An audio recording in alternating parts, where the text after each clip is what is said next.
everyone, Jay here. And Christopher. We're here with the Lunchroom Syndicate at the Geek table. Today we are going to be taking a look at the review for the season 7 premiere of The Walking Dead. Now dig on this. Dance off, bro. Maximum effort. Gandalf. Why did you say that name? I am Gandalf the White. Pizza Dude's got 30 seconds. This is for you.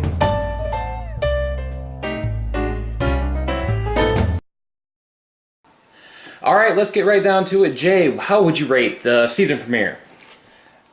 First viewing, 8.5. After sitting back and watching it the second time, I am jumping it all the way up to a 9.5. So a huge difference for me from the first time I saw it to the second time I saw it. How about yourself? I'm going to go quite a bit lower than you. I'm going to go with a 7.5. Okay. There's a lot of things I liked about the episodes, obviously, but I really think the beginning took too much away from it. And it's hard. Even though the second time through was better, it wasn't how I wanted the season to start, and that left the tone throughout the episode for me of disappointment. Are you disappointed that they didn't start off with the deaths? Yes. I'm disappointed that at least the first one. At least going through Abraham's death first. Glenn, everyone kind of knew Glenn was going to die, but at least start with Abraham and give that, because that's what we waited 8 months for, the death, and then you start us with what the trailer was, and it just felt, I just didn't like how it went. Well, again, that wasn't the trailer that they showed us, that was a sneak peek. Sneak peek, yeah. So a little bit different there. They've done sneak peeks in the past, and the sneak peeks in the past have always started off from the point, the very beginning of the episode, and showed you the first minute or two. Fair enough. But even seeing the sneak peek, I was still expecting to see a different actual start to the episode. Am I surprised that they didn't start off with the deaths? Not entirely, but I thought if they did that, they were going to do differently, and I thought maybe we'd start off with Carol and Morgan having nothing to do with that, and then coming back to Rick's group. So if they were going to hold off on the reveal of the death, that's the way I thought they were going to do it. The way they did it, and then they showed it through flashbacks, it took me out of it. I felt the flashbacks. I really felt like I was hearing a story of Rick telling of what happened, and I didn't feel as though I sat through it myself, which is disappointing with this. I wanted to feel like I was there. And from the reactions of everybody on the internet, seems like I'm in the minority with that, but I wanted it to start, I was hoping it would start maybe back midway through the speech, or a certain part of the speech that Negan gave, or even with the Eeny, Meeny, Miny, Moe, start with that, and then smash! Brains everywhere! okay, yeah, so there's, which leads into the next thing, which you kind of answered then. How would you have liked the episode to start? And you wanted a retelling of it.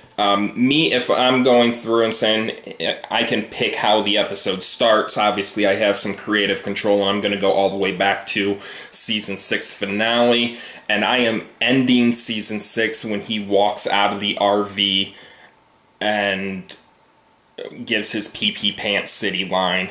End of Season 6, we start up with Season 7 from there, and we walk all the way through it from that point. So where we don't have to build the momentum back up starting Season 7, which is really why they had to do it the way that they did it. Either retelling the same story that they already told in Season 6, or do it the way that they did, but they had to do something to build that momentum back up.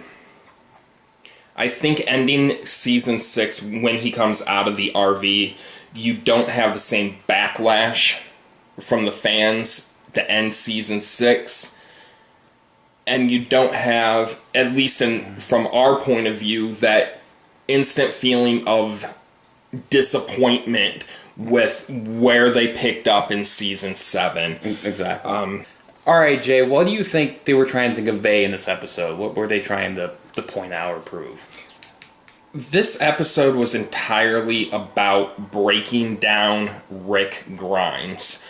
And they started it off really well, and I like the progression that they went through in the episode, where they showed you at the very beginning, we have the kills, but Rick is not broken down yet. Negan comes down to eye level, and he's speaking right to Negan. I'm going to kill you. Not today, not tomorrow, but I'm going to kill you. So the entire episode was about getting Negan to break Rick of that attitude, where Rick is now leaving with the attitude of, we have no control over the situation anymore. We are now part of Negan's group. What he says goes. So after Rick says, I'm going to kill you, Negan goes into a little spiel about a right-hand man and why it's important to have a right-hand man. He asks Rick, do you have a right-hand man? One of these fine gentlemen still breathing? Or was it one of those that I... And then later we find out that one of those was Abe. Is Abraham, or was Abraham, Rick's right-hand man? Thinking about that, first of all, let me just say, that was another epic speech by Jeffrey Dean Morgan. I just really like how he's doing Negan at this point. It's really well done. But I don't see Abraham as the right-hand man. I think the Saviors saw him as right-hand man because they really had more interaction with Abraham with Rick than Daryl with Rick. I think Daryl is Rick's right-hand man. And again, like I said, I think they think Abraham was... I think that's why he was end up ultimately being chosen, was because they think the Saviors thought he was the right-hand man. Maybe it was because he felt Abraham would be the hardest to break. Because if you look during the entire lineup scene, he was stone-faced. Right up until he was actually chosen. Straight on. He had no fear in his eyes. They gave you a close-up of his face right before that first bash, and it looked like he gave a little bit of a smirk even. So I think they chose him because they didn't think that they would be able to break Abraham. No, at least as easily. Mm-hmm. That first hit on Abraham, was it too brutal? Was it not enough? Seeing what we saw later, and throwing that aside for a moment, when you first saw that, I actually didn't think it was brutal enough. Because you're like, oh, well, he was bleeding a little bit, and then you could tell it did some damage, but it's like, okay. And then, Abraham with his the one last Aberism. I make up words too. And then it got pretty brutal after that, the second, the third, and just kind of hitting the destroyed head. So the death in a hole, do you think it was too brutal, or? I don't think it was overly brutal. That death, no. Okay, because we get online and we check out some different comments that people do, especially on Twitter, and I agree with you. I didn't think it was overly brutal. Again, the Abraham death, the Glenn death, quite a bit more. Yeah, the Glenn death was completely different. So I don't know how many of these people here felt the same as we did, or they immediately jumped on as soon as Abraham got the bat of, oh my god, what's going on here? But we've gathered comments from people who completely disagree with that. At Carly Rowena says, wish I'd watched First Dates instead of The Walking Dead. Not sure whether to vomit or cry. At Gia Tap Harris, this is the most sadistic episode of television I've seen in my whole entire life, and I'm only halfway through. So based off of those, people were utterly shocked. Most of the comments are, how am I supposed to sleep after watching this? Or, this is how I feel after watching The Walking Dead. I sat through it, and it really didn't take that kind of toll on me. No. Me either, and maybe I'm desensitized to that kind of stuff nowadays, but and again, we're just talking the Abraham death here. Now, if we switch over to the Glenn death, that was insane. What they showed, and it just...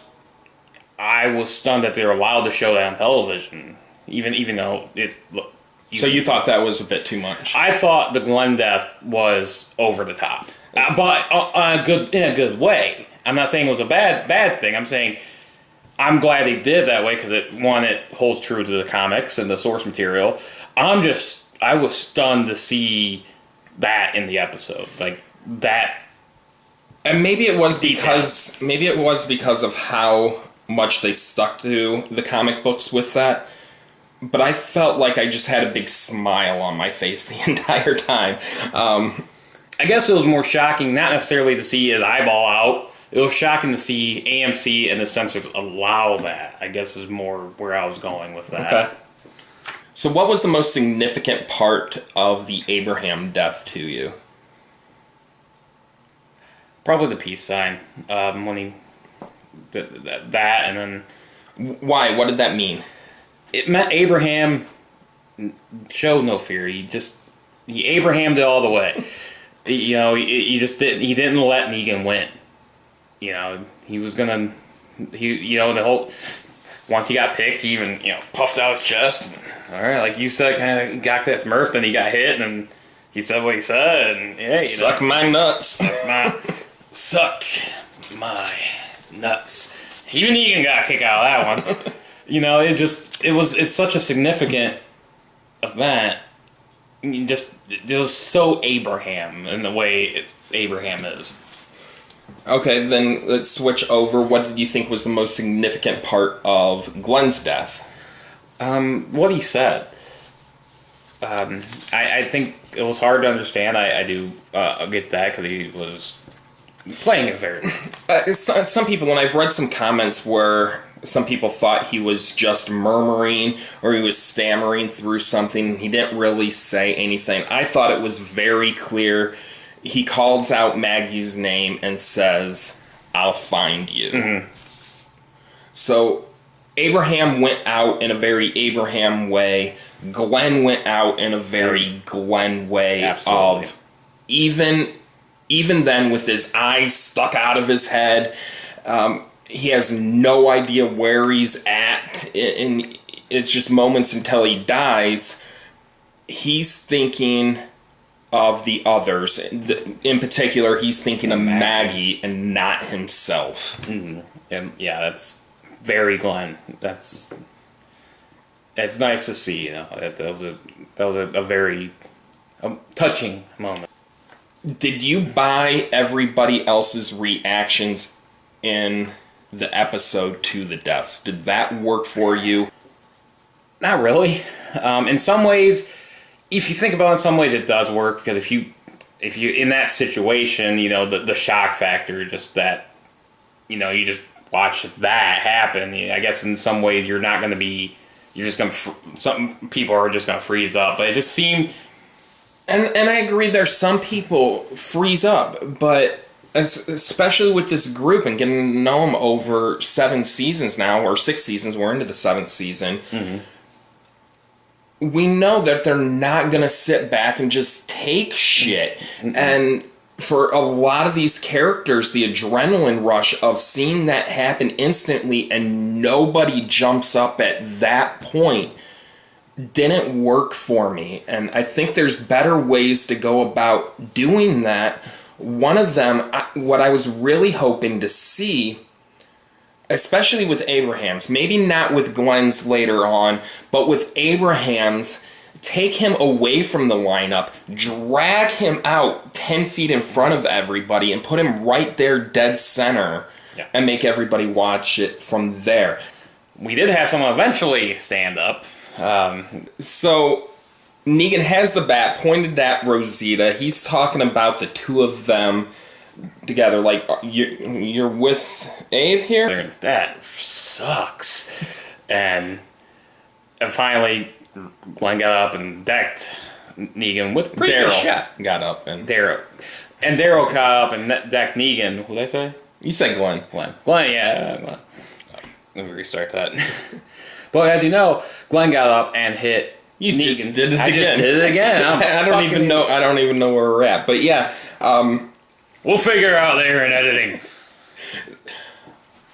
And he's doing that, and he's just kind of rubbing it in her face that he just killed her, what he's assuming her boyfriend or husband or something.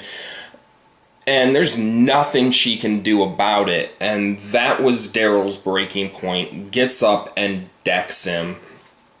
That whole scene I thought was done really well. That I could buy.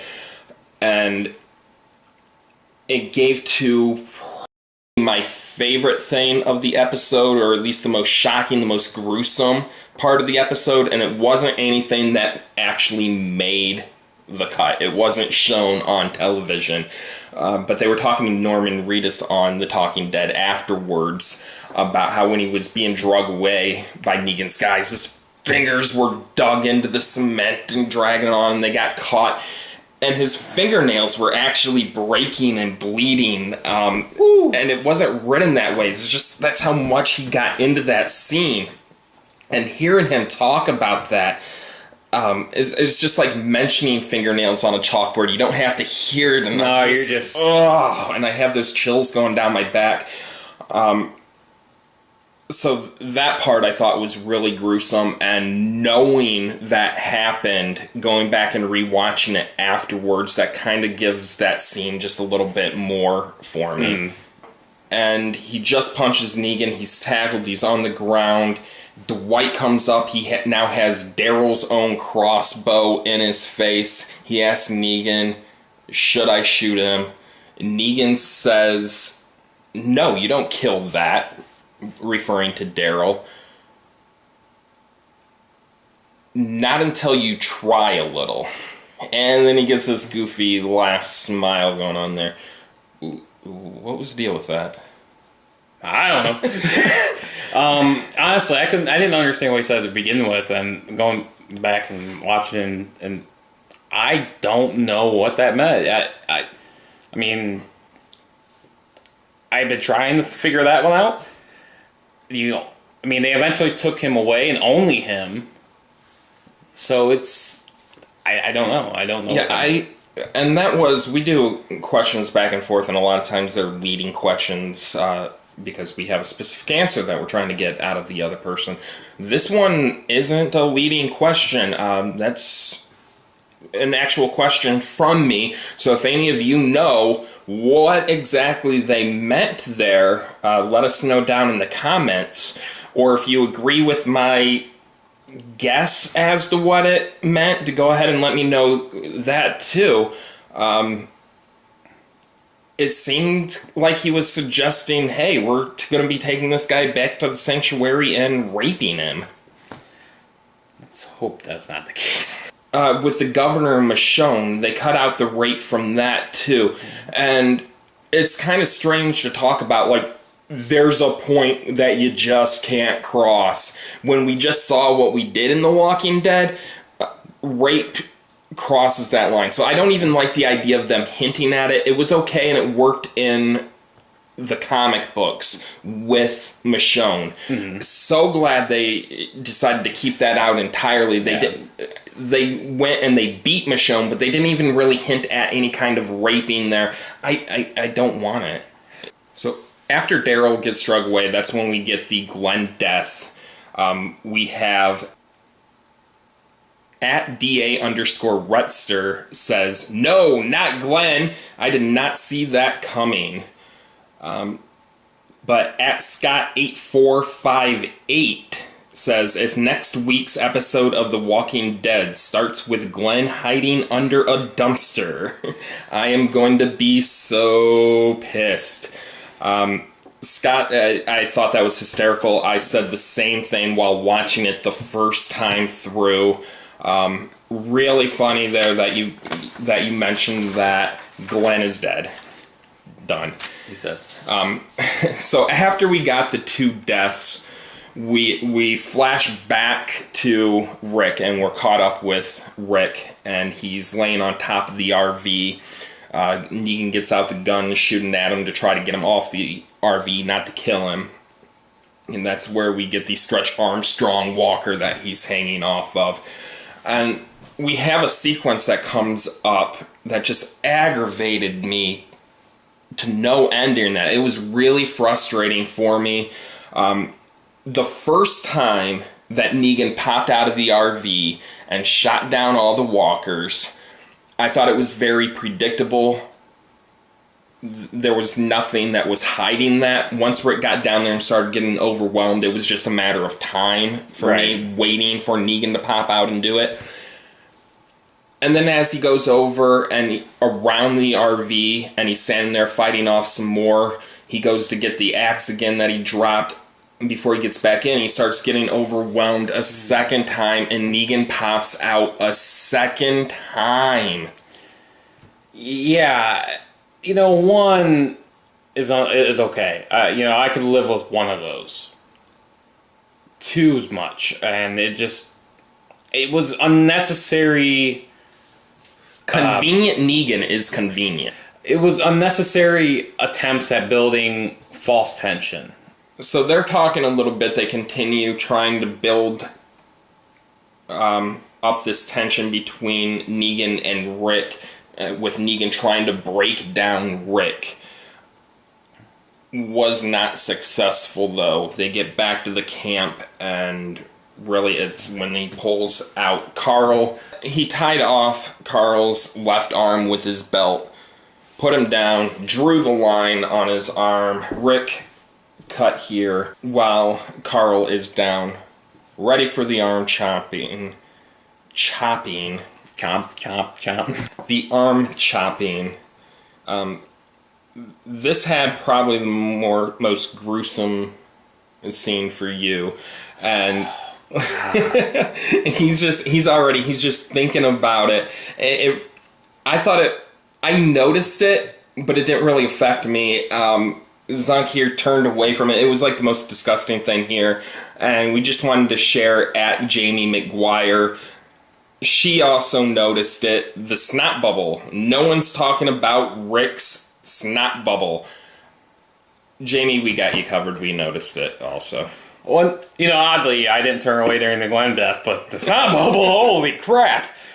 What was disgusting for me on that wasn't necessarily the snot bubble itself, which was disgusting. Was he sucked it back in? And I'm like, I don't do well with bodily fluids. Rick's crying during that. It looked so incredibly ugly, which they don't show too often in television and movies. They really try to pretty it up a little bit. Watch somebody really cry, and they are ugly as hell, and as awkward as Rick was during this, it worked. Yeah, it again, it's just the acting in this episode was probably the best in the series. Do you think Carl was breaking at that point? No. Carl never really broke. I agree with that. You have Michonne going, oh, we get it. And it's like, yeah, I know you get it. But he doesn't. Mm-hmm. But Carl, to me, I agree, he never broke the entire episode. And then I skip to the end here where Maggie's now up. She gets up for the first time and she says, you need to get ready to Rick. And for what? To fight. And then they show Carl, and Carl just has this little smug look like, yeah, I'm gonna get that motherfucker. And he just stays in that stone face, ready to fight. Just give me an opportunity, and I'm gonna punch you right in the dick. Up until Maggie gets a little bit closer to Glenn and really starts to break down, then Carl has his little breakdown moment, not from the events that took place, but because of how it's affecting Maggie. Do you know from the comic books what's coming up with Carl? Not a fan. Okay. I think this is setting up real nicely. I'm not going to go into what happens from the comic books, but I think if you're a comic book fan, you're caught up and you know what's coming up with Carl, this set it up really nice to have that in the story. I don't think that's going to be cut from the story after seeing this. So a couple more general thoughts about the episode is, you know our opinion on the double death, and neither one of us was a fan of the double death. Did it work out better than we thought? It did. Admittedly, the way they did it, I think we both had the thought of it was going to be and then on someone else, kind of back to back, but worked pretty well. Yeah, they redeemed themselves from the fears that I have. Whether or not I really like it depends on the episodes that are going to be following here, the upcoming episodes, which we will have our predictions for episode 2 coming later in the week, so make sure you come back to watch that. Or else I'll find you. No, that's Liam Neeson, wrong character. And I do not have a particular set of skills. so the other thing is the handling of the spoilers. They really need to get that shit on lockdown. I agree. Actually, a little bit, not too long before we started recording, and I got back, I read that the scene itself got leaked. What do you mean? The death scenes of Abraham and Glenn, they were actually leaked an hour or two before the show started. So you actually could have went online and watched that entire sequence and seen. I'm glad I missed that one. Same here. I just happened to read. I'm like, that's not good. How does that happen?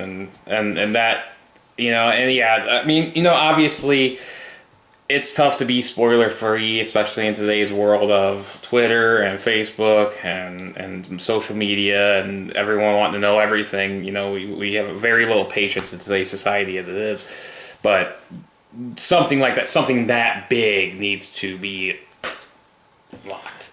There's a few things that I want to touch on regarding spoilers.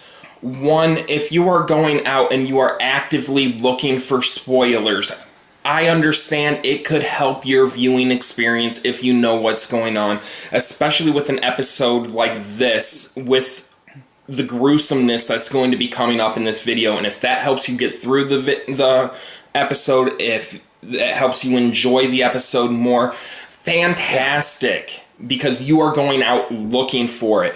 People should not be able to just log into Twitter, onto Facebook, down in the YouTube comment sections and read spoilers. Leave them off. And if we see any spoilers down in our comments, they're going to be deleted. Don't waste your time even writing them in. I don't understand it either, and understand why people do that to other people. It's just being trolls. You're not even being trolled, they're being a mother dick. And another thing with the spoilers that got out on how did these spoilers get out, because the big ones for this was it was going to be a double death. It was going to be Abraham, it was going to be Glenn, and well, they were right with that. And then there was a third spoiler also, and that one was Carl getting his arm chopped off. Those were the 3 big spoilers for this episode. And I thought that was a little fishy, seeing that those were the shots with everyone around for it. Like, there has to be somebody involved with the show that is that isn't one that's allowing it to happen, and another, there are people who are actively going out that are some part of the show, and with them being in the scenes that they were some sort of extras or something. That was my first thought, was extras. How much you're allowing people to get photos of your shoots. So that's really all we wanted to talk about with spoilers. When we do our reviews, and we mentioned that in the last video, wanted to clarify a little bit what we meant, because we did say we're going to be spoiler free, and then we provided you with spoilers. And we went away from our own rule a little bit, but more what we were talking about with that was our predictions are not going to be based off of spoilers. Right. It may be based off of comic book material. It could be based off of the trailers that have been released. And a lot of it's probably intuition and just gut feelings on what we have with what's going to happen. But our predictions are not based off of spoilers. Thanks for tuning in with us here at the Lunchroom Syndicate at the Geek Table. Make sure you subscribe, you like the video, share it on Facebook, on Twitter, on Instagram, on everything. Twitch, you name it. Yeah, help support us. We're trying to put out some good quality videos here for help support the pet population by spaying and neutering your pets. Oh, that almost worked. I know, I fucked it up. But again, later this week we will have a prediction video for what we think is going to be coming in season or episode 2. So until then, again, this is Jay And Christopher. Peace.